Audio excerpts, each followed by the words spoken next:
But yeah, man, we're rolling. Chris, thank you for being here. Thank you for having me.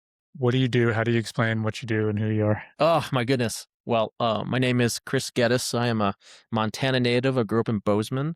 I've had an exciting career, but today I am an entrepreneur scaling boring businesses.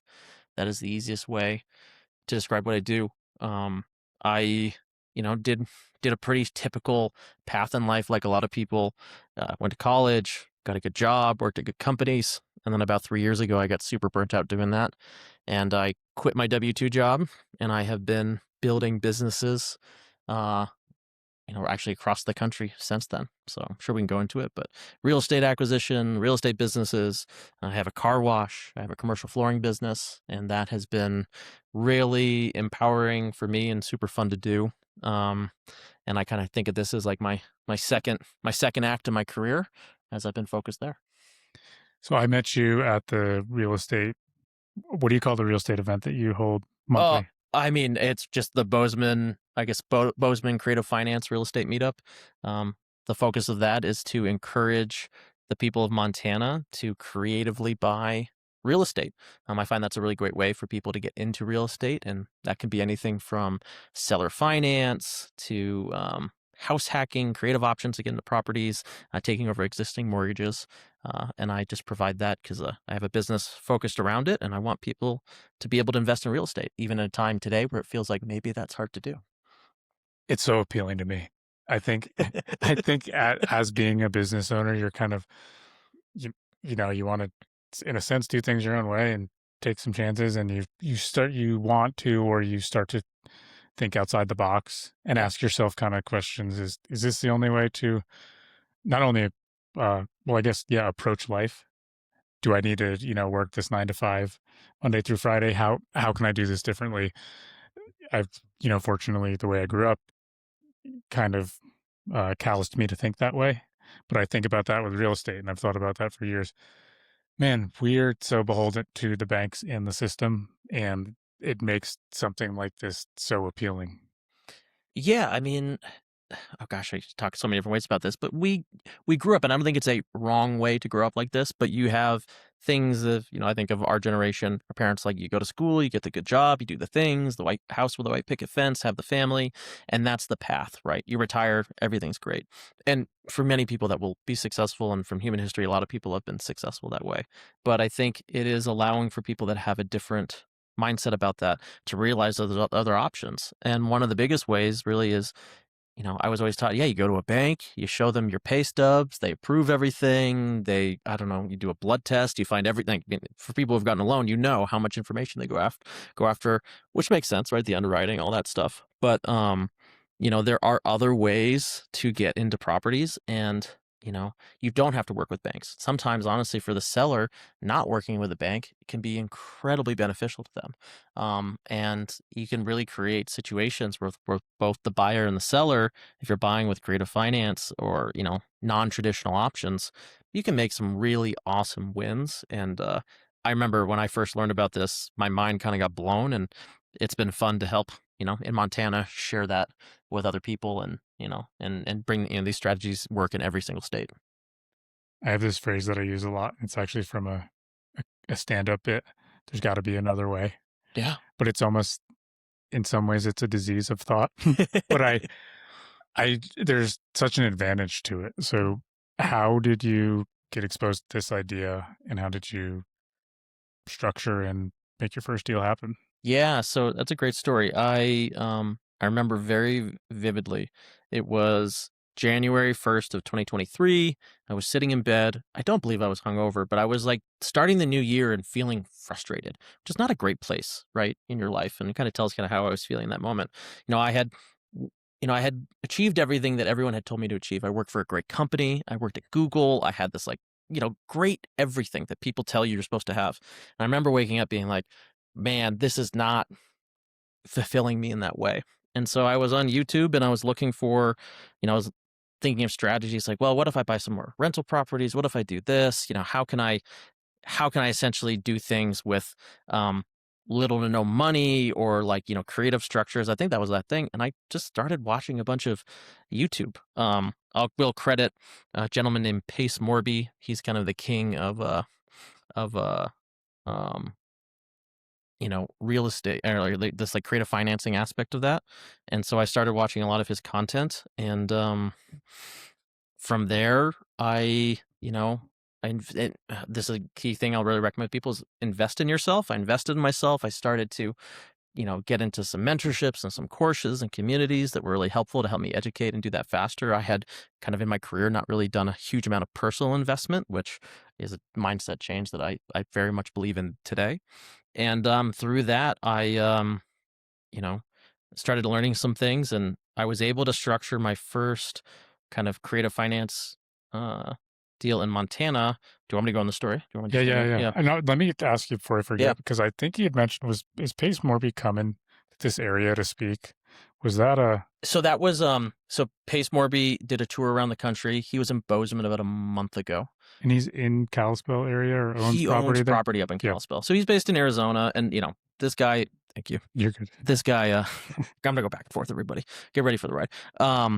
He's based in Arizona. You can look him up online. He has really championed these creative finance strategies in real estate. But he loves Montana, and so he's got some place up in Kalispell, and he has done creative finance in every single state in this country, so it can work anywhere. But so Pace, is guru, influencer, whatever it is. For anyone out there, do your due diligence, find the right person, whatever it is. I got lucky. I enjoyed to be in that group. I'm lucky enough to call Pace a friend. I see him a decent amount. But he was a big impetus of this knowledge, and through the community, so it's the sub 2 community if people are looking for it. He really champions the ways you can go about this, and I took some of those basic strategies, and I just started making phone calls. So I was still working my full-time job. I was still doing this. I was doing this kind of like nights and weekends kind of thing, and I found a property. This was listed on Zillow. It had been, so this is like September of 2023. Interest rates are the highest they've been in decades. I think the 30-year mortgage was probably over 7% at this point. And I found this property in Billings. It looked like it would be a great rental. It had been on market for 150 days. This had been me calling agents on market listings all across the state of Montana, essentially saying, hey, would your seller be interested in doing seller finance? Like, that was the line, everybody. Like, I was not savvy. I'm not a sales guy. I was like, how's it going, Mr. and Mrs. Agent? How's the house, how's the showings been? Oh, not great. Would your seller be interested in seller finance? Like, that was my early days 3-call opening. And the agent, bless her, was like, you know what? I think this would be really good for my client. And props to this agent. Not every real estate agent is like this, but she goes, I think they would actually be interested in seller finance if you'd be, if you essentially can prove that you're like a reasonable person and not some axe murderer or something like that. And so in the abridged version, I was able to prove some credibility. I was able to have those conversations. And then at that time, we were able to negotiate a seller finance deal. Our seller's in her 70s. She gave us a 30-year mortgage. 3% interest rate. Now, mind you, that time it was over 7%. Hi, folks. Quick note from me. If you don't already know, the goal of Mountain Mule is to build real connection between Montana's businesses and the people they serve. And if you don't know what Mountain Mule is, we provide private transportation services and Yellowstone National Park tours. If this episode or any other has given you something worth thinking about, smiling at, passing along, I've got a small ask. Share it with a friend, text it to someone, consider following the show. Whether you're using our services directly or following and sharing the show, those simple actions help support this business as well as the businesses and guests that have been a part of the show. Thank you for supporting these Montana businesses, local jobs, and this beautiful state. Now back to the show. I found out later that property had fallen out of contract twice because the buyers had been unable to secure financing.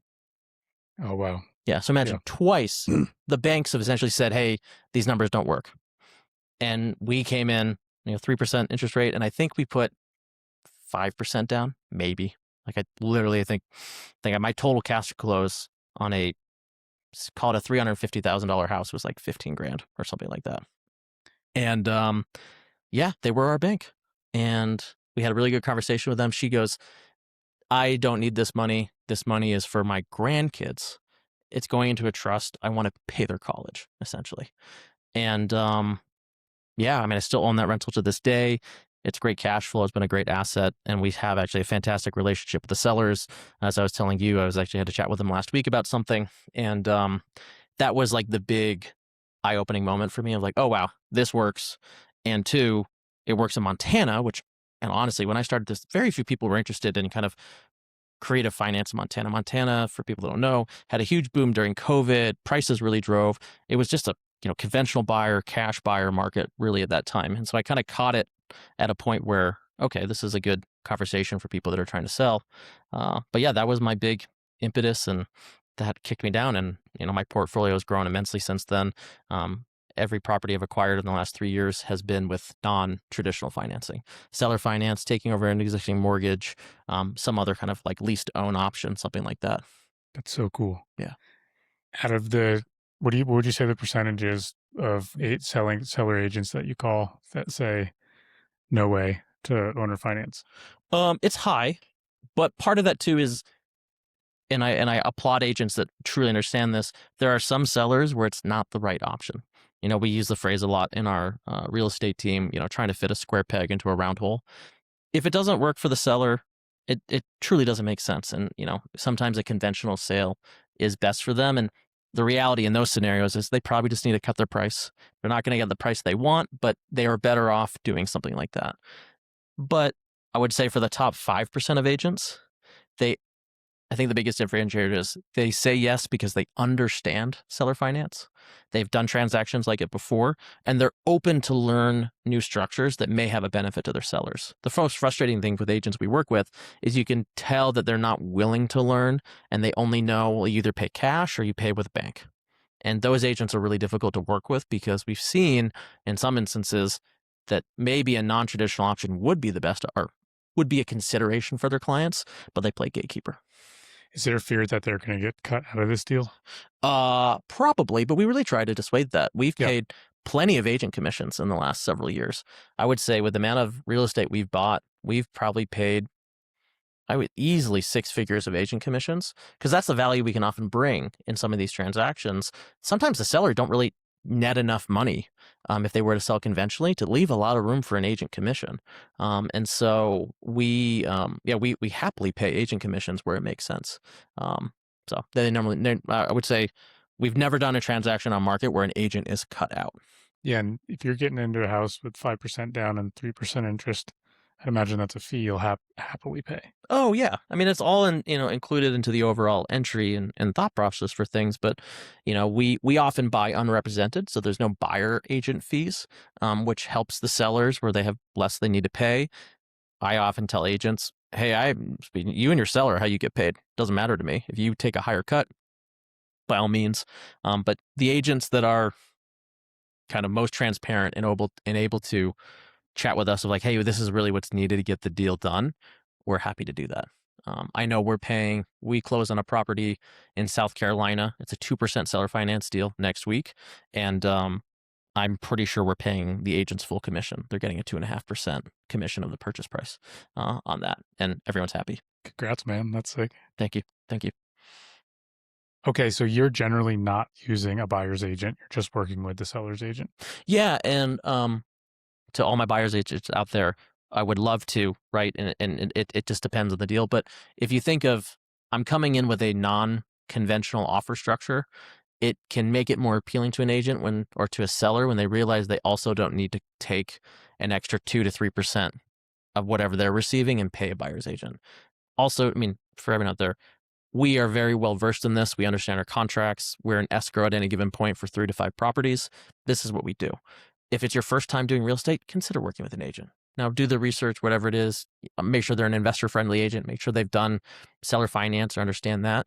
But since we come generally with we identify the property who we want, we have our own contracts, we go through all those kind of things. There's not a huge amount of value that our buyer's agent can add. Not saying that they can't, but I would say 98% of the transactions we buy, we are self-represented. And in this country, you're allowed to buy a property without representation. It's almost surprising. It is almost surprising, but it's the reality. You happily can hire an agent and be successful with that. But for our business model, we find that we're able to be more competitive by self-representing on the buy side. And you've done enough deals that you know what you're doing. Yeah. I'm not a licensed agent. Never done any of that. But again, you are allowed to buy real estate without representation in this country.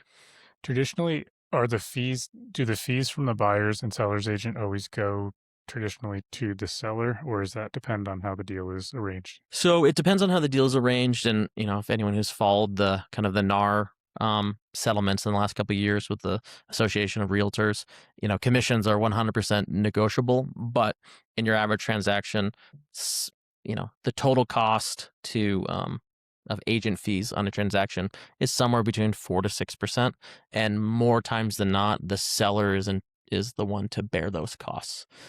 It is rare or rarer for buyers to pay their agents. Now, again, we may see more of those shifts in this, but yeah. So you can save, 2 to 3% of the purchase price in a commission if you come in and buy unrepresented as a buyer. So if I come to a deal and I've got a buyer's agent, generally the seller is still paying that agent. Okay. Typically. Now, again, they can negotiate it. Anything can, you can negotiate anything in real estate. But, historically, the seller is fronting. And this is a good thing if people don't know this. On average, it costs 8 to 10% of the sale price to sell your house. So if you're selling your house for $100,000, it's going to cost you in closing costs, agent commissions, any concessions, anything like that, somewhere between $8,000 to $10,000 to sell your house. So, a seller, when they sell it, they're not making $100,000. They're probably making 90, maybe. Yeah. And so we were talking about this a little earlier, but the reason this could be so appealing to a seller, and there's probably several, but that interest that would go to the bank, and that could even be that number that, that 20% that's going to cost them, they could really make all that back and then some because they're getting the interest depending on this deal that you've structured. Yeah, I mean, so if you're looking at, for the property in Billings, Montana that we worked with our sellers, so even though they're, it's at the time they're getting a 3% interest rate, which maybe some of your listeners like, that's crazy. Who'd ever sign up for that? Well, we paid them exactly their asking price. That was a number that allowed us to successfully rent the property and cash flow. So we were, a constant, source of income for them. By, we tell a lot of our sellers, the best way that we're going to perform is by the better the deal you give us, the better chance we have of success. And so we are able to structure that term like that. And even though it, 3% interest rate, if, people really please understand what an amortization table looks like, the interest paid to the seller over a 30-year amortization is well double the purchase price of the house. So if we were to keep the loan for a good 30 years, they would be paid back, probably well over $700,000, $800,000 total. And a lot of that interest is front loaded on these loans. So, we're 4 years into this 30-year note. A majority of our payments have been to interest. And so, if we were to sell the house tomorrow, they get all of the interest accrued and a majority of that principal we agreed upon. So it can be a very cool legacy generating event for a family if seller finance makes sense. And again, our seller was in her 70s. She's like, I'm never going to see this money. I don't need this money, but it would be great for my grandkids. They structured it. It goes into a family trust, and that money will just, every month it comes out, we perpetually pay them. And, ideally that, allows them to have a real legacy impact for their families. Yeah, that's so cool. And do you put some clauses in there? Is there a buyout clause, or if you sell a clause as to how what's due as far as that interest and anything else? I mean, there are, it's a contract, so you can write whatever you want, but, ours is a pretty standard mortgage. So, on the day that we go to close, you have a payoff statement and we know what that principal balance essentially is.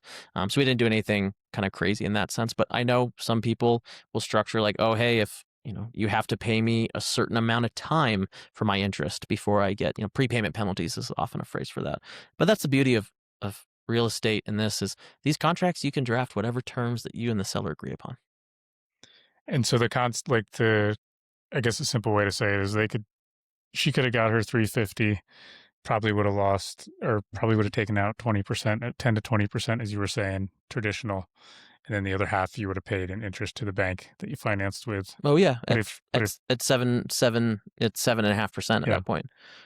And if she plays the long game, like she's going to double her selling price essentially with the interest. Yeah, I mean, if you use that scenario, for example, so we closed at $350,000, give or take, at 3% interest. Well, if we had to go out and get a loan at 7% interest, I probably had to pay her 200 grand, 220. Mhm. And so in order for to make the math to work and the payment to be able to turn into a rental. And so the seller at that point was like, well, I don't want to take a reduction right now. And so we were able to give them their price and they get interest. And so the difference is they could make, I mean, even if say if it worked perfectly, even the slight discount, someone paid 300 for the property. Well, they get 300 that day, but now they get 350 and they're getting interest that entire time period. And then they start getting interest on our interest payments. And then eventually when we sell the property, they're going to get close to the 350 at that time as well. So they're making all the interest and they're getting that principal back, because as you look at a 30 years amortization schedule, you're pretty much paying interest for the first 10 years, give or take. Yeah, I told you it took me a while for this all to like start to click, but once it did, I'm like, yeah, that's brilliant. And I get it. If some people might be selling their house to buy another house, they may need that money Yeah, of to course. pay off that existing mortgage. Yeah. Makes sense, but there's probably more people than we think in a situation like this woman that. So yeah, if I can help you out and help me out, and I'm going to make more money, everybody wins. And um, nothing against the banks, but why not cut out the middleman? And Yeah, I mean, my favorite line to kind of I work with a lot of landlords that have been long time landlords, and they're later in their career, and they're like, I don't want to deal with tenants anymore. I'm like, great, let me deal with the tenants. I'm the young guy in the game right now. Let me elevate you to the bank. And that is a powerful place to be. That's where I want to be in my 60s. I don't want to deal with anybody. I want to be the bank, because banks, they get paid every single month and they have control. They don't deal with the roof. They don't deal with the tenants. They don't deal with anything that breaks.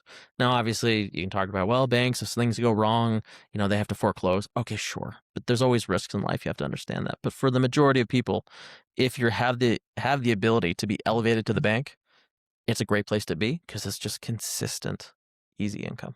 and you're not managing tenants. Not managing tenants. And if you structure this, I think I recall you saying this, that if it's structured to favor everyone, there's something in that contract, if you're late on payments to some extent, then it. Oh yeah, I mean, and I encourage every seller, if anyone, like, make sure you have good structure in this. I'm pretty sure, like, if we're late, she can take the house back in like 30 days. Yeah. Like, your average like foreclosure and default notice in your traditional bank loan is like 90 plus days, depending on and then you have this various state or local regulations you have to be aware of. But I'm happy to totally say, if I'm not fulfilling my end of the bargain, you get everything back. Like, I'm not dragging you out. You don't have to do all these things. And that's the beauty of these contracts, where it allows us to get, I think, better terms on the contract, because I feel so confident we're not going to fail, that if we do, we don't make it hard for our sellers to get our properties back. And so then again, that's hire an attorney, have the conversations, do the right things, do that due diligence, but you can put plenty of protections in place from as a buyer and to your sellers, where it feels, on equal terms if things go wrong. So if I find a property that I want to do a seller finance, where do you come into this picture? Do you work with clients and help structure these deals, these contracts? Is that part of your business and what you do? Yeah, I mean, so I have a nationwide wholesaling business, and if people who don't know what wholesaling is, that essentially we're fundamentally a marketing company. We go out, we find properties that we're able to negotiate various terms on, and we get it under contract, and we have the right to wholesale or assign that contract. So a simple thing is, hey, Mr. and Mrs. Seller, I will give you $100,000 for this house. Maybe be seller finance, maybe be cash, doesn't matter. And then I can go to my investor network and say, hey, Mr. and Mrs. Investor, I have this contract. Will you pay me $110,000 for it? And so we make that spread, that $10,000 spread. That's our assignment fee, our consulting fee, whatever you want to call that. And then we let someone come in and buy that property that way.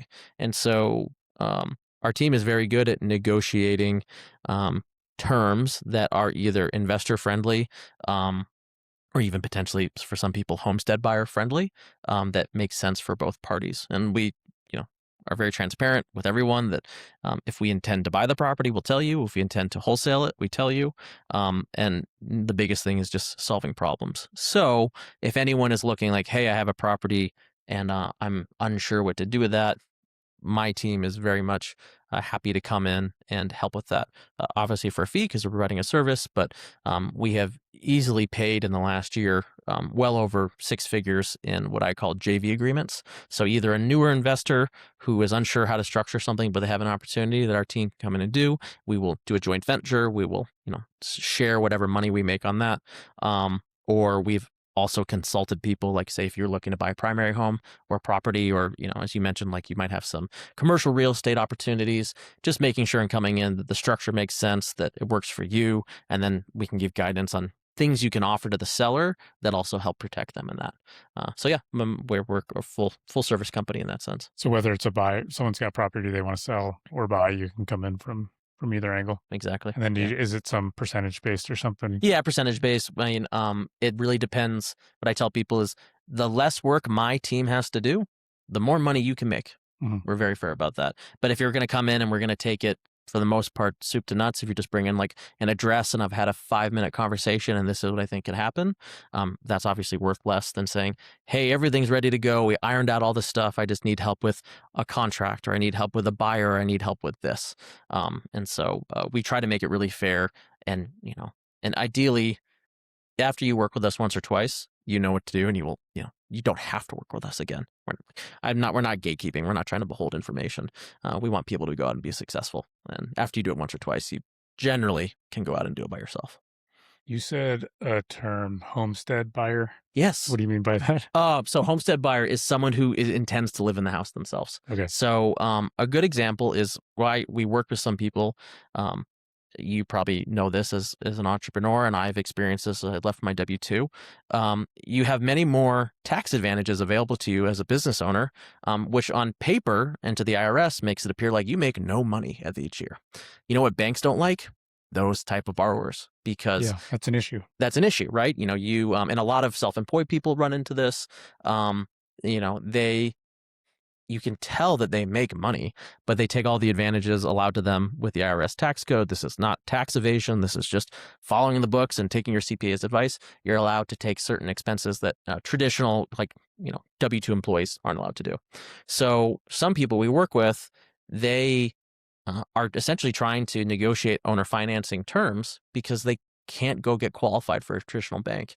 And some banks kind of understand this, but at a certain point, it's just harder, and you get penalized for essentially being an entrepreneur in some instances. And so homestead is just a measure of primary buyers. But, the entrepreneur or the small business owner is a good example of a person that is obviously making money, but they just need some help in order to get into a house. Yeah, and I can speak to that because it'll be, if you're doing your tax planning in October or November, and your CPA will say to you, assuming you actually have any cash left at the end of the year, do you want to spend some cash? Is there anything you need to invest in, or do you want to pay this lump sum in taxes? So the penalty for not, paying a lump sum of taxes when you could invest in your company is then you now are not qualified to. Yeah, you want, and it's not wrong, but on paper you just show you made very little money. Yeah, that's like something I've experienced personally, because it's if you're going to continue to grow your business, you're going to want to continue to invest. Yeah. You're not going to want to invest in the IRS. Yeah. And, again, this is not a tax evasion podcast by any means, but, these are all viable strategies you're allowed to use. And this is a really common thing for entrepreneurs, and something I truly didn't really understand until I left my W-2, just a few years ago, the impact and some of the issues that entrepreneurs run into as you are, trying to build this dream and, create companies that provide jobs for other people and all these things. You definitely get penalized. Well, I just saw a stat, on Instagram, so it's definitely true.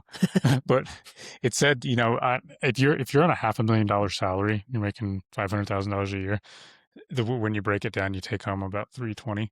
Yep. So it's pretty crazy, just regardless of, and yeah, to what you're saying, you're not paying taxes because you still pay so many taxes as a business owner, but there's a point where you can just be a little bit more strategic. And yeah, I mean, I was that high paying W-2 employee. I worked at Google for 8 years. I've been in tech for well over a decade. Yeah, I know what my tax bills used to look like, and I know what they look like now. Somebody just asked me this the other day because I was telling you about a property, and they said, "Oh, why would why would somebody not just want the full payment for their property, and then if they didn't need the cash, why wouldn't they just put it in a CD? Why would they? I mean, like, do you find yourself negotiating with the seller why this, or trying to explain to them why this is a better deal than? Is it generally the most advantageous thing for them, or is it a? I mean, that's a great question. I tell our team this, and I tell anyone looking at this, you need to ultimately understand what problem you're trying to solve. The seller has a problem. Even if they don't think it's a problem, it's something they're trying to do. And yeah, there are plenty of ways that, um, you know, people could invest differently, right? A lot of people argue, well, if you just took all the money up front and put it in the S&P 500 and didn't touch it for a decade, they would do great. Sure, but they would have likely have a taxable event at the sale, and then you got to try to return that money back. Make sure those returns can be compiled back in with other investment strategy. But also, there are plenty of people that just they they invest in what they know, and so yes, you could put it into a CD, but if you're not familiar with it, who am I to tell you an investment strategy? And we always encourage all of our sellers, you should consult with any sort of advisor, whatever it is. But sometimes with these seller finance, these sellers know real estate, and they understand what it's like to be a bank, and they like that model. But yeah, I mean, there's so many different ways you can go and invest in money. I mean, if you if you saw the foresight of what some of these cryptocurrencies would be in 2012, you are truly a billionaire these days.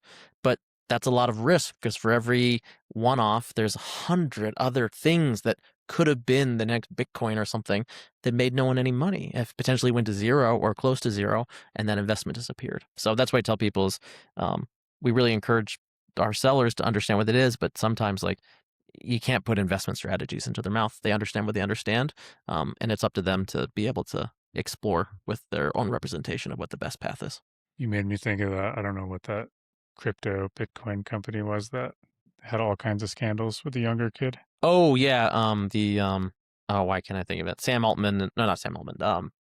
Bankman-Fried, Yeah, Bankman-Fried, there and was, and there was all like there was a lot of famous people and all kinds of people that were endorsing it and saying yeah, invest your money in.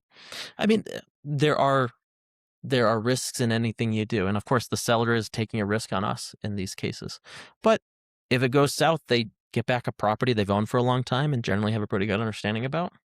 That maybe for them is that sense of security. But yeah, but there are, again, plenty different ways that people can be successful. And we just try to have an open and honest conversation of what problem we're trying to solve. Like, a good example is I structured another seller finance deal for a property in Arizona, and my seller finance payment is $614.72 to the seller. Why is it $614.72? And why do I know it literally to the penny? It's because the seller told me that's how much it costs for me to run my RV per month. And what am I doing when I sell this house? I'm driving around the country to see my grandkids in my RV, cover my costs. I was like, easy. So there was, like, the problem being solved. He's like, how am I going to pay for my RV? We structured the deal to make it so we could pay for his RV. And every creative finance deal I've ever done, I know those problems. I can rattle them off. This seller had this seller had this. And that is why these deals work, because potentially the CD doesn't solve that problem. Potentially the other investment strategy doesn't solve that problem. And that's why this can be really powerful for the sellers. When you're older and you've got probably a lot of these properties paid for, do you see yourself flipping this model and being the bank, like you said, if you see other people that want to buy properties and you do some seller financing and have those? Yeah, because I can't be a hypocrite. And Yeah. actually, I will say I'm not. So I sold my primary home 2 years ago on seller finance. I have a person. We use the subject to strategy. So the person who bought my house took over my existing mortgage. They have a 3.5% interest rate mortgage, great mortgage, and then there's some seller financing on top of that for some of the remaining equity that I had. Yeah, so I have already done it. I get a $450 check from my buyer every month for my seller finance equity, and she pays my old mortgage. And so it has been great for me. It was an ideal structure to make it make sense. It achieved a lot of my goals.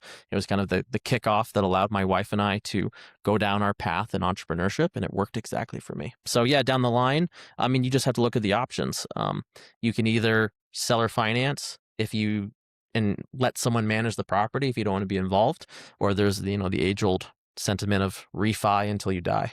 And so maybe I'll do refinancing if I want to continue to manage the properties. But yeah, I mean, this is a lot of my loans I've taken out or properties I've taken out now in my mid 30s. If I keep those properties for 30 years, just when you have your typical retirement age, they'll be paid off. And, then we'll consider what that cash flow looks like for me at that point. Very cool. Yeah. And you said you were able to did you get higher than market? Yeah, so for my single family home, we sold it in the fall of 2024, which was one of the worst times to try to sell a house in the US. And I would say that by doing a creative finance structure, we allowed the buyer to buy essentially at 2020 interest rates, which then allowed me to get a 2020 price. And so the buyer knew exactly, obviously they knew what price we wanted, but I would say we probably got close to a $200,000 premium, the market premium at that time, by offering a creative finance, which worked for me, worked for the seller. Everyone was happy. And, they have a really, really killer interest rate. I mean, doing the math, what they pay now, if they were to go out and get a loan at the time we sold, their monthly payment would be over double.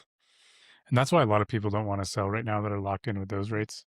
Is that correct or no? I mean, there's so many reasons to do that, but it makes sense for me if I'm looking to sell and I'm trying to figure out, well, okay, either I need to get into a bigger home because my family has changed or life has gone. You're likely going to get, if you're measuring how much am I paying for my, say, 3-bed, 2-bath house? Well, I might have to pay the same amount of money to get into a 2-bed, 1-bath or something like that. Or, a lot of these people who have been in their house for a long time and they want to downsize. They're like, well, why am I going to pay a higher monthly payment to downsize, for this? So the interest rate lock-in is true, but I think what we're starting to see now is life has to go on. People have to change.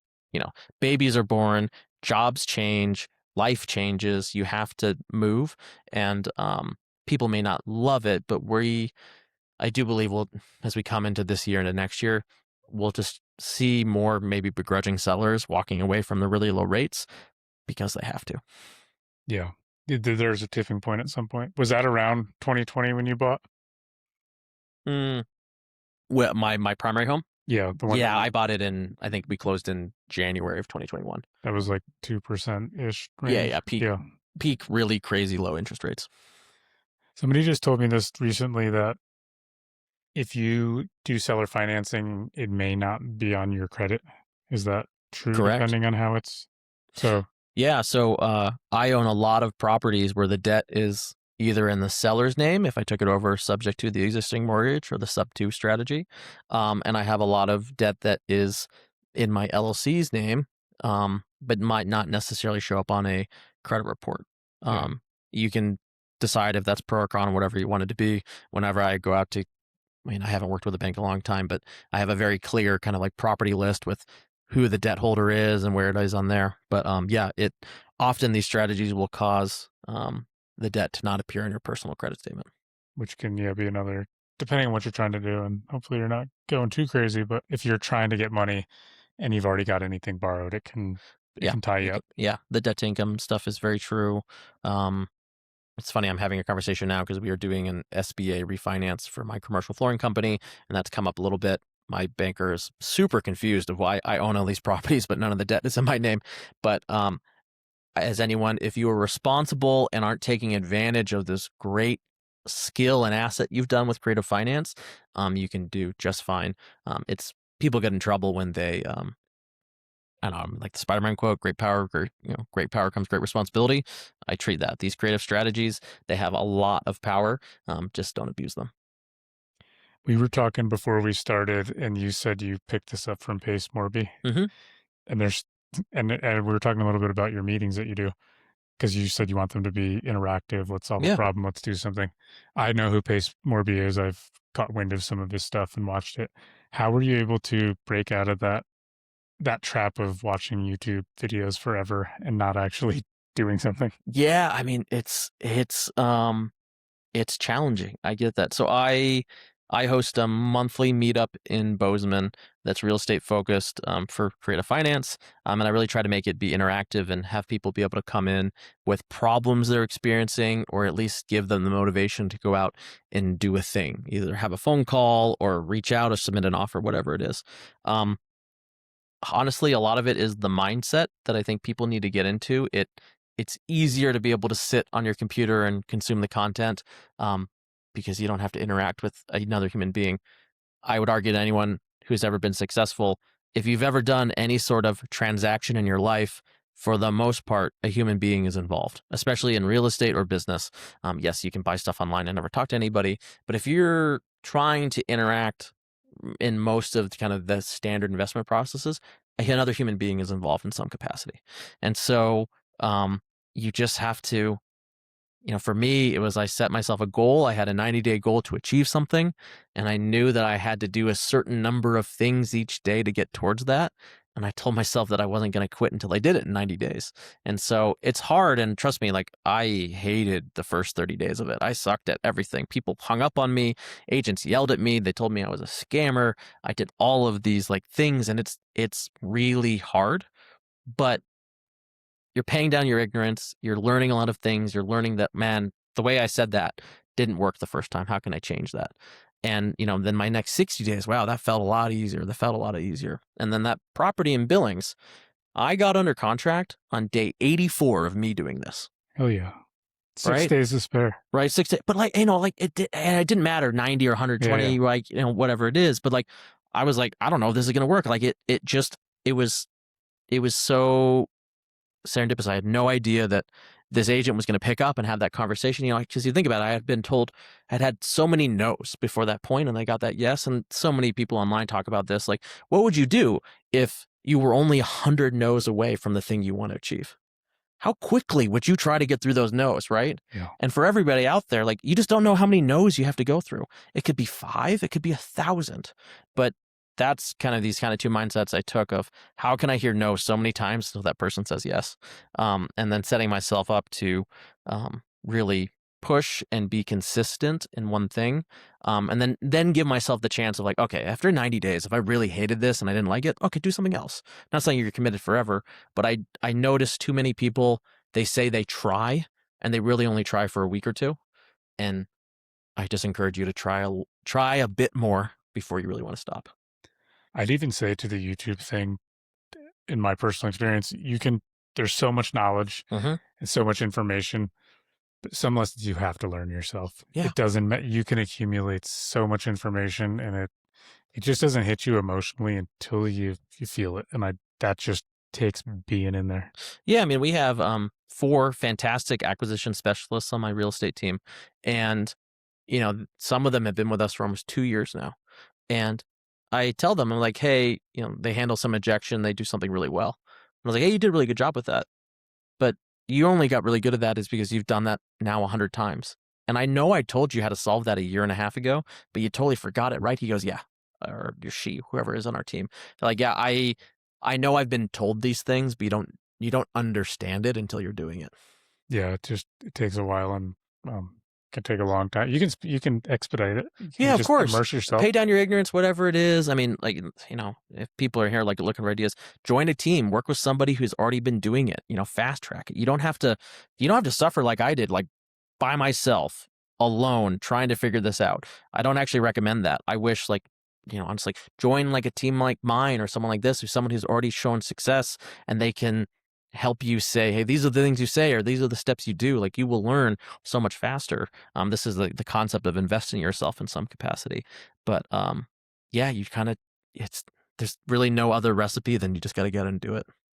How far into your journey did you get into the Pace Morby ecosystem? Pretty early. So I think, go back, I was frustrated in January of 2023. I think I signed up in March of 2023. And there was a cost to it.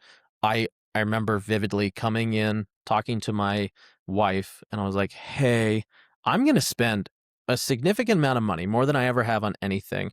It was, I think, 10 grand on a YouTube influencer, and I don't know if it's real or not.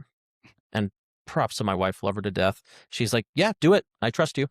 And, that was my first kind of like moment of investing in myself. And then I kind of had a target on my back. I was like, man, I really got to prove to my wife that I'm going to make some money back from this and it's going to be worthwhile. So that was a nice motivator for it. But yeah, I got in pretty early, and that was my first foray into these, kind of mentorship or like community groups. I had no idea how many there were out there, to be honest. I think I got lucky because I feel like a lot of people will bounce between them and spend a lot of money before they find one that really resonates with them. Um, but yeah, that was the way I started, and obviously I have made immense amount of money off that investment. Yeah, so that was Yeah, I mean, the return is huge, and the mindset, the shift I've done, the real estate I've acquired, the money I've made from that. I don't know the thing. This is not a pitch for Sub Two. If anyone wants to talk about it, by all means. But it was really successful for me, and I'm happy that it worked for me. And I just encourage anyone listening, try to find the space that is that way for you to pay down your ignorance and work for you. I've learned this more and more being in business, and I wish I knew it earlier, but there's so many different groups and organizations Yeah. for everything. Crazy, yeah. If you know what you're doing and in the direction you want to go, but to that at the same time, there's so many that you can get sucked into 100 of the wrong ones because there's a lot of them. Yeah, there is. It's unfortunate. Do you use a lot of that framework that you learned from his systems with what you do now? Yes, I do. But it's not necessarily unique. If you're, there's so many different courses and things to get into real estate. I would say a lot of the concepts are very similar in that sense. And then obviously I dug deep on more of some of the specifics of like the seller finance or taking over existing mortgages with the sub two strategy. That's more specific there. But what I'll find is buying a course is no different than watching a YouTube video. It's more content and information to consume. You still need to, at the end of the day, go out and do the things that course or that group or that YouTube video tells you to do. And I know plenty of people who are now friends of mine that were super successful with these strategies following the advice from free content on YouTube. There is no a $10,000 ticket is not a gatekeeping thing that magically unlocks information that isn't there. And I really encourage everyone, you can be super successful in real estate, honestly, with your cell phone, a spreadsheet, and Zillow. I mean, that is how I got my first deal. Like, I had no fancy things behind it. I had some knowledge a little bit, but fundamentally I was so new. I did that with, free information and my time. Yeah, it's the implementation. It is. The information were overloaded, but it's just doing it because I don't know. There's a dopamine hit from exciting new ideas and everything you could do. And of course. But again, back to the 90-day rule, just give yourself 90 days and really, really be convinced that you're doing the work you need to do. It's easy to say you did the work, but at the end of each week, at the end of each day, did I actually take the steps I needed to take? And am I working as hard as I think I need to work on this? Yeah. And so you're from Montana. Yeah. Where from? So, I mean, am I born in Montana? No, but my family moved here when I was 1. So sorry for everyone that calls me an outsider. You're an honest guy because you could have let that slide. No one would have. I don't know. I have Montana's a beautiful place, and I know a lot of people have moved here. But guys, people have known about this place for a long time. It's not just the last 5 years you have people moving in. But yeah, my family, we moved to Missoula when I was 1. My folks were finishing grad school there. And then we moved to Bozeman in 96. So I've seen Bozeman change a bunch. And yeah, it's been great. I went through high school here, went through all of the, schooling and this. My folks still live on the south side of town. I met my wife here. And then, so Montana through that. And then, traveled, went to college back east, lived in California for a while to start my career, and then moved back a few years ago when it made sense to kind of settle down again. What was that? I mean, what was that experience like, going East Coast, West Coast, coming back here? Does it make you love this place more? Does it make you... Oh, yeah. I mean, I didn't realize in the moment, but I took Montana for granted. I grew up here. Like the things we got to do, the places you ski, the outdoor activities, all that stuff. I mean, I really appreciated growing up. A lot of people don't think Bozeman is a small town, but when, Bozeman was 25, 30,000 people when I was growing up here in high school and middle school. I remember I would know someone personally on every single flight home to Bozeman. Personally, like a family friend, someone that I could like, how are your kids? How are your stuff? That's different today, but that was a great place to grow up. But I encourage everyone, you also need to experience other parts of the world. And so I lived in a big city. I was in Boston for 6 years. I lived in another big city, San Francisco. I met a diversity of people. I am absolutely a better person for those different experiences I had. But even though people don't feel like this, Montana will always be here. It will be different, but it will always be here, and you'll be able to come back and find the place in Montana that you need to find to be happy. I've only been here close to 7 years. So, but my barometer is someone at the airport that I know every time I fly out. Yeah. And it's pretty reliable. Yeah. Just about every time there's one person I know, hey, how's it going? And I'm like, that is a cool equal medium for me because I grew up in a town of 1,500 and it was pretty invasive at times. Yeah. And this is very big, compared to where I grew up, but I've been here long enough and I'm involved enough that just about every time I go to the airport, I see one person. That'd be very cool to see multiple people on my flights every time. Yeah. I remember when the only flights into Bozeman were mostly these small turboprop planes that held 60 people. I mean, at the old Salt Lake City airport, all the rural town flights where you had to go down the old gates and walk on the tarmac. I mean, it was almost like some sort of a reunion every time because it's like 65 people flying into Bozeman. This is when Bozeman was not the busiest airport. We used to drive to Billings to get cheaper flights because there were more flights in Billings. And I believe that's actually reversed at this point. I've heard of people driving from Billings to Bozeman because you've got more flight options. And so, yeah, Bozeman has changed dramatically in the last 20 years, but it's still an amazing place. And if people can work through and be respectful of the change, it's still a great place to live and enjoy. I think that's cool to hear from somebody who grew up here because I didn't grow up here, but yeah, change is inevitable. So it's how you approach it. And, if you can be. I mean, everything that is happening in Bozeman makes it a nice place to be. My family remembers downtown Bozeman shut down at 5 p.m. There was no restaurants downtown. There was nothing to do after 5 o'clock. In the mid-90s, nothing to do. I remember John Bozeman's Bistro opened up, and it was a godsend. My folks were so excited. We have a place we can go eat downtown. Yeah, I mean, again, if anyone thinks that like Bozeman is going to be this tiny, never found town, guys, like it had all the writing on the wall for such a long time. I found actually an article in the Bozeman Daily Chronicle a couple years ago, which was fascinating. It was in 91, and the residents of Bozeman were saying home prices have gone out of control. Who will live here? And I think the average home price in Bozeman went from like $85,000 to $105,000. Yeah, that's crazy for this town, but like the writing was on the wall well before a lot of the people probably complaining about the state of Bozeman were even alive. It was really interesting. I just found this out a few weeks ago. If you're upstairs at the Bozeman airport, there's a waiting area. It's actually the same area where you go up to fly out. And there's if you go, I guess, south up there's a bunch of lobby area on that second floor. There's a bunch of newspaper articles, and it's all the history of the Bozeman airport. And it's stuff like that. It's some of the stuff you read of those headlines in the 80s and 90s. And it's like, for this first flight to come here. And yeah. But I do think there was something to that tune of like home prices rising or something. But when my sister was in school out here, it was around 2008, and I flew into Billings because we couldn't get flights here. And that's, it's almost 20 years ago, but the flights were better to Billings than Bozeman. Yeah. And now it's, the amount of flights that come to Bozeman's pretty cool, wild now. I mean, it's something like, what is it?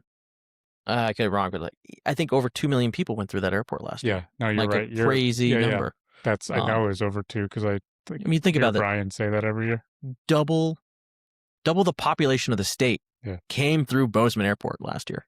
And Billings is like 600,000 to 800,000.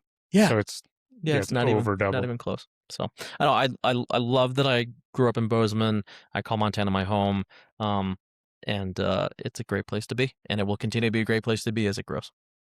How about your other businesses? When did you get into them when you started doing this real estate stuff too? Oh yeah, so that's a good story. I really enjoyed, and I recommend this for a lot of people, is I obviously took a big change from my W-2 career into real estate. I liked starting this real estate company because it was a relatively low risk business, low overhead. at most a couple $1,000s a month. And it was a great way for me to test out if I really enjoyed entrepreneurship. So I almost kind of treated that first year as like a sabbatical year of, let me see if I can make this business go out and be successful. And if I can, what does that unlock for me after that? And so, yeah, my first year was successful. We made money, not a huge amount of money, but I was like, oh, I see this. And then obviously the next year was much more successful, made more money, was really happy with that path. So, essentially I had been doing entrepreneurship full time for about 2 years. And then I started looking at other, businesses to do. And with the caveat of telling everyone I'm buying this business, but I have the right to say in a year that I absolutely hate this business because I'm exploring. I think that's a good thing to give yourself some grace of like, I don't want to be defined by any one thing. So I bought a car wash outside of Phoenix. I do really enjoy that business.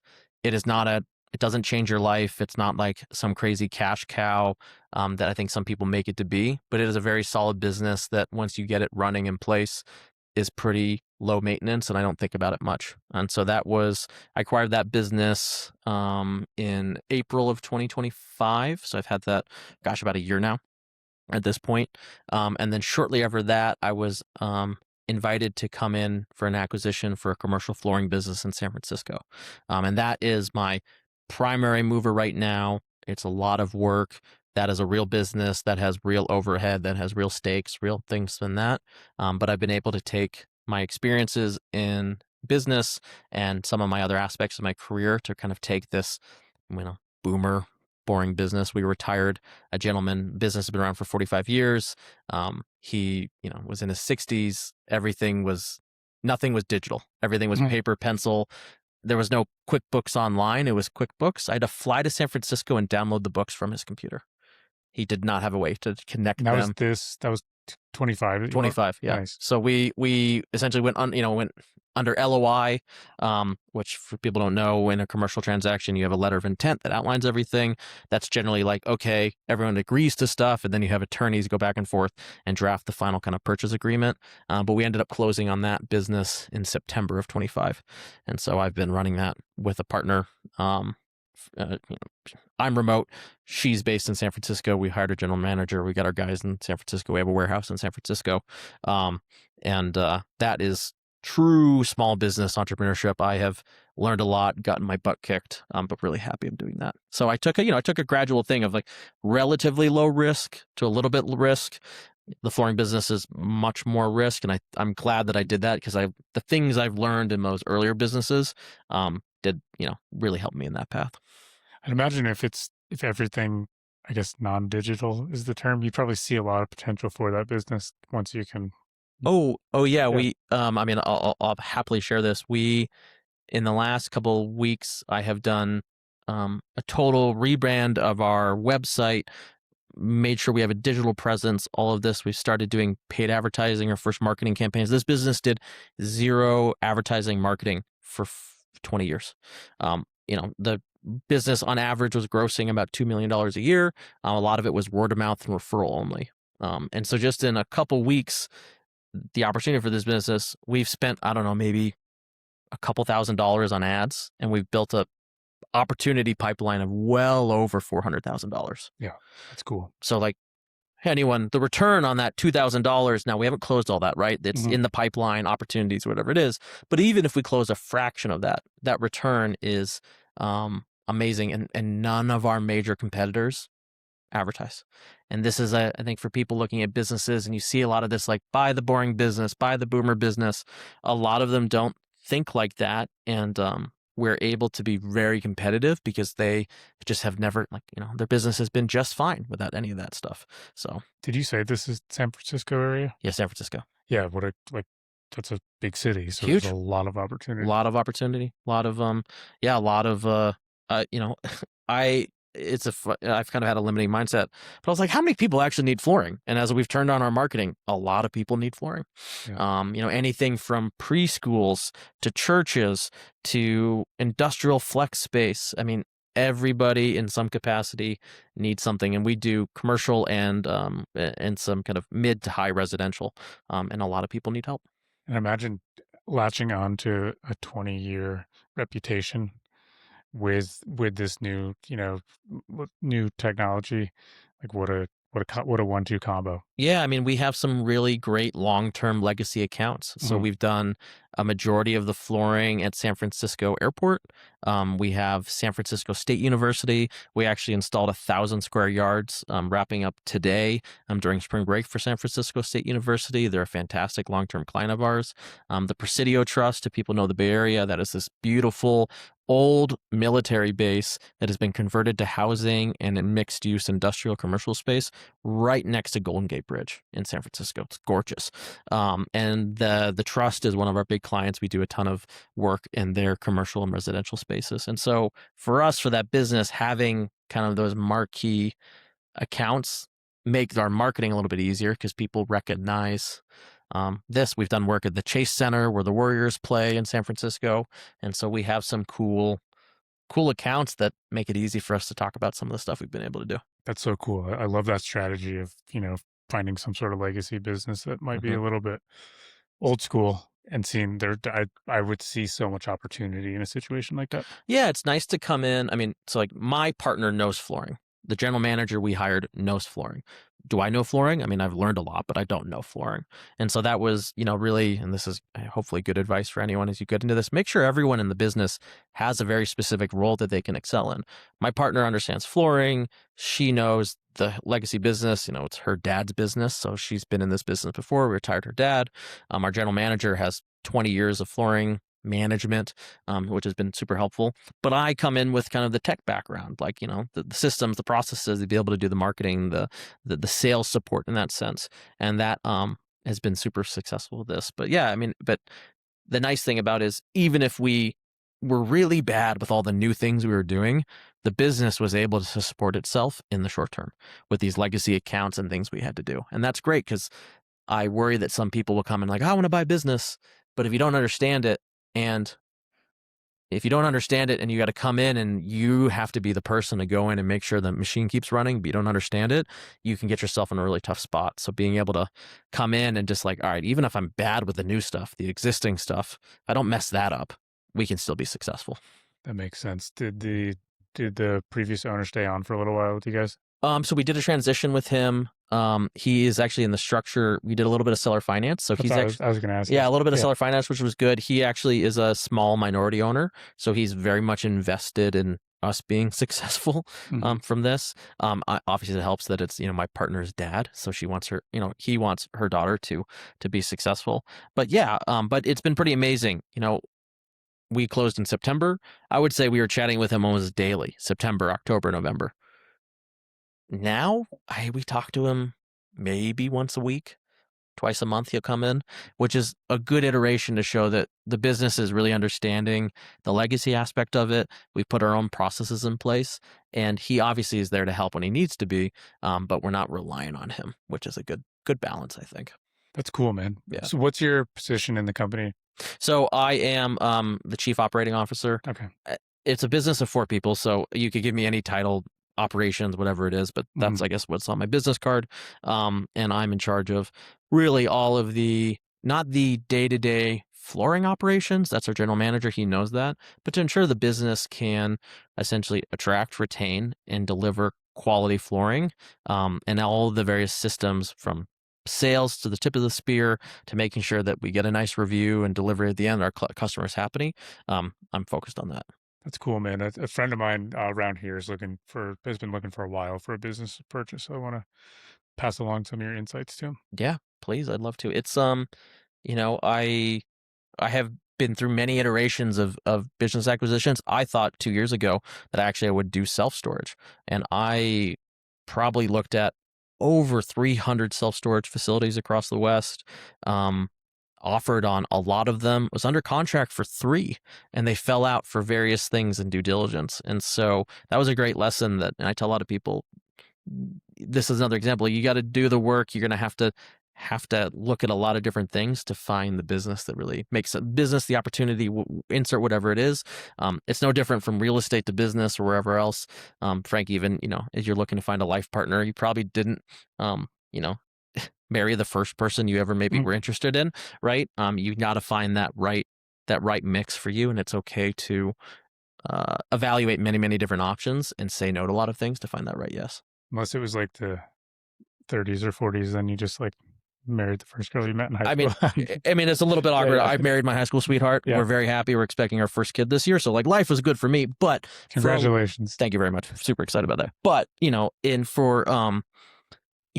a lot of things, it's good to look at a lot of things. So I know like for self-storage, I didn't really know what to look at for the first 5, but my 100th, I was like, man, they're lying or this isn't real. Like you start to understand what makes sense or doesn't make sense. And that, I imagine like, for you, if you were ever to look at a transportation service, if you look at their books, you know exactly where all of the bodies are hit in their books because you know this business so well. If you're new to something, you want to be able to get to that point where you can look at anything in a business and understand where the bodies are hidden because inexperienced people will get caught and they might carry a huge bag with this acquisition if they just don't know. And so that repetition, I really encourage for a lot of people, look at lots of opportunities, have that consistency repetition because it will allow you to make better choices.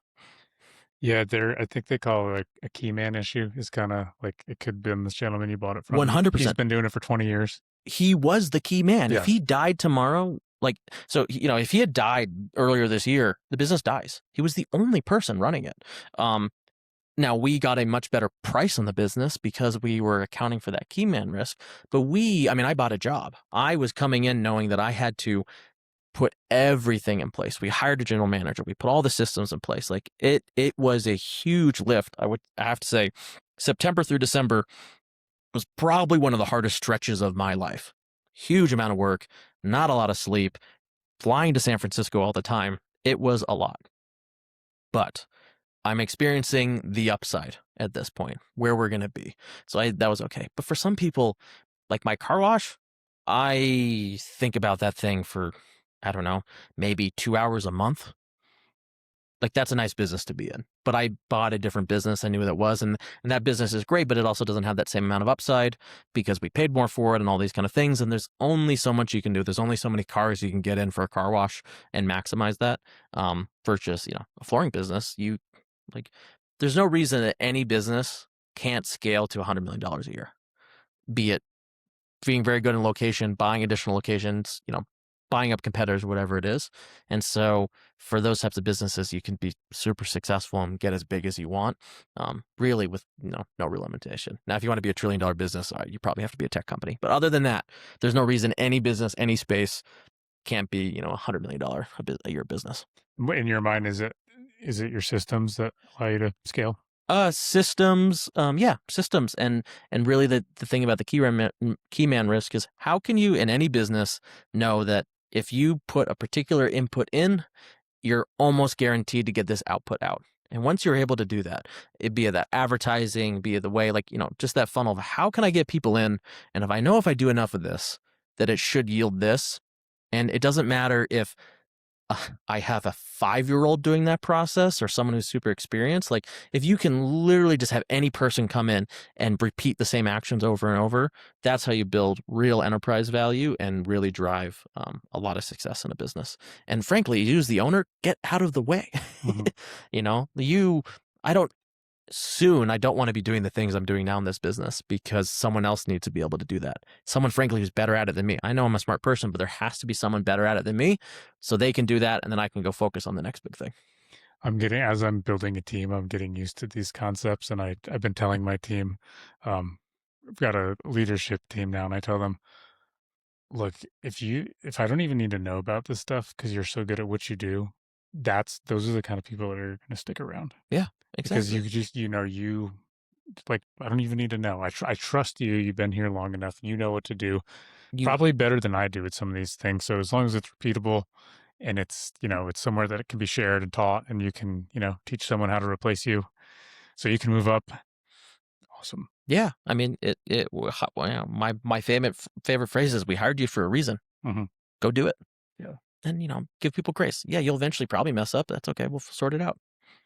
There's a guy right down the street, Riley. What is it? Rivers Landscaping. His podcast just came out today. Oh, nice. And he's built this company, bootstrapped it from the ground up, and it's a pretty big company now. And he said his thing was getting rid of all the Rileyisms, and those were all the things that he knew that nobody else knew. Yeah. So it was just, it's been a process with this team of all these things I have in my head that aren't systematized that people don't know. And I think, yeah, how many of those do I have? They all need to evaporate. Every business does at up to a certain size, but I mean a lot of businesses have that. But once you start getting that repeatable aspect, it there's no more, oh, ask the founder or ask this person or only this person knows this. It has to be in a place that anyone, the guy that shows up the next day, can understand and be able to execute. It's that test. Can I just leave town for 2 weeks? Oh my God. Nobody, my phone's turned off. Yeah, you're on a deserted island. You have no idea where, like, no one, even if they needed to get in touch with you, they can't. Yeah. Would your business survive? Yeah. And that's a great test. And I've had plenty of friends who that's how they start testing it. All right, I'm gone for a week. I'm gone for 3 days, however it is. They come back, they realize what broke, fixed it, and then they plan their next vacation. Like a month ago, I was in Arizona for 5 days, and it's taken me a long time. Like, we're talking almost 6 years to get there, but I was able to do it, and it's got a long way to go, but it was pretty damn cool. I didn't have to take any work calls.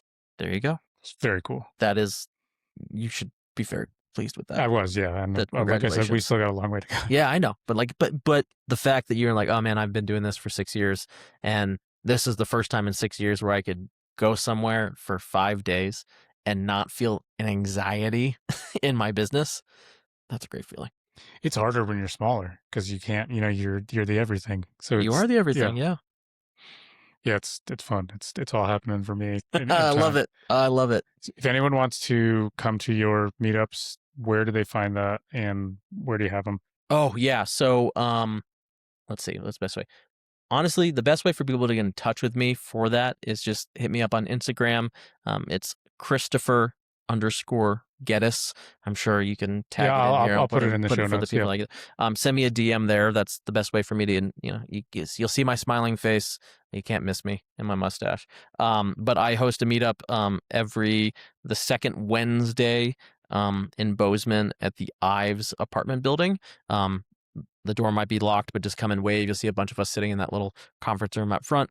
And that's, I think, 311 North Wilson. And so the second Wednesday from 5 to 8, we will do that meetup.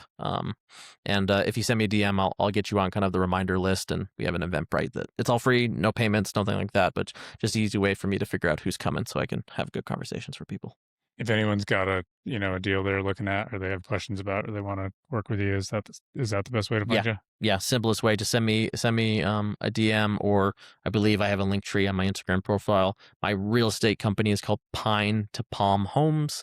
There's tons of links on there that you can get in touch with our team through that. But the easiest way, I'm generally pretty good at it. Send me a DM on Instagram. If you don't hear from me in 24 hours, send a gentle reminder, because I do my best to get back in 24 hours. But if not, I don't. I really appreciate the people who go, hey, just making sure you saw this, because often I didn't. Yeah. And you got a baby coming, so I do. They might have to send you 2 reminders. They might have to send me 2 reminders. And actually, this is, if anything, I can impart with this. Very busy people are busy, but they often are really willing to help. Sometimes you just need to remind them that you asked. And so I never take offense if someone says, hey, bumping this, or hey, you didn't reply to me, because 1, it makes me really want to get back to you. And 2, I really appreciate it, because I don't know if you know this, I have at this point, I think 200 unread text messages on my phone. And so sometimes I will,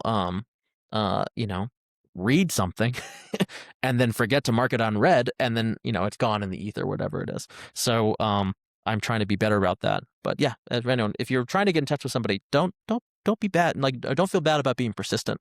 It's a trait I actually really enjoy. Yeah. And that's my trick, is I try to really remember to put messages on unread, because they will just disappear. In a past life, I feel like I would be offended if people didn't get back to me. And now I am just like, I know I do it way too much. And to what you said, if you just remind me where I can and when I can, I'm more than happy to help. Yeah. But it's, when you're running a business and doing other things, it's... Yeah. And it's again, I really want people to encourage. It's okay. Busy people get it. And I mean, if they get offended, maybe you don't want to work with that person, but I'll say for me, I won't be offended. I will very much appreciate it. I enjoyed talking with you. This is sick what you're doing. So Thank you. send me, yeah, give me all the links and I'll put them in the description, and maybe some more people come to the meetup. And Please, yeah. I mean, it's open to all. I would love to see people. We're trying to build a network of people interested or real estate investors across Montana. And I want to provide a space that allows people to come ask questions, grow, and actually solve real problems. And I want people to get opportunities. Yeah, there's no gatekeeping. I really want people to be successful. cool. Well, I learned a lot and I appreciate your time, man. Thanks so much for having me. Yeah. Thanks for listening, folks. You can find the full blog post for every episode, along with key takeaways and links, at mountain-mule.com. If you haven't yet, consider following the show. That one small action helps these Montana businesses get seen, grow, and thrive, and it helps this podcast keep going too.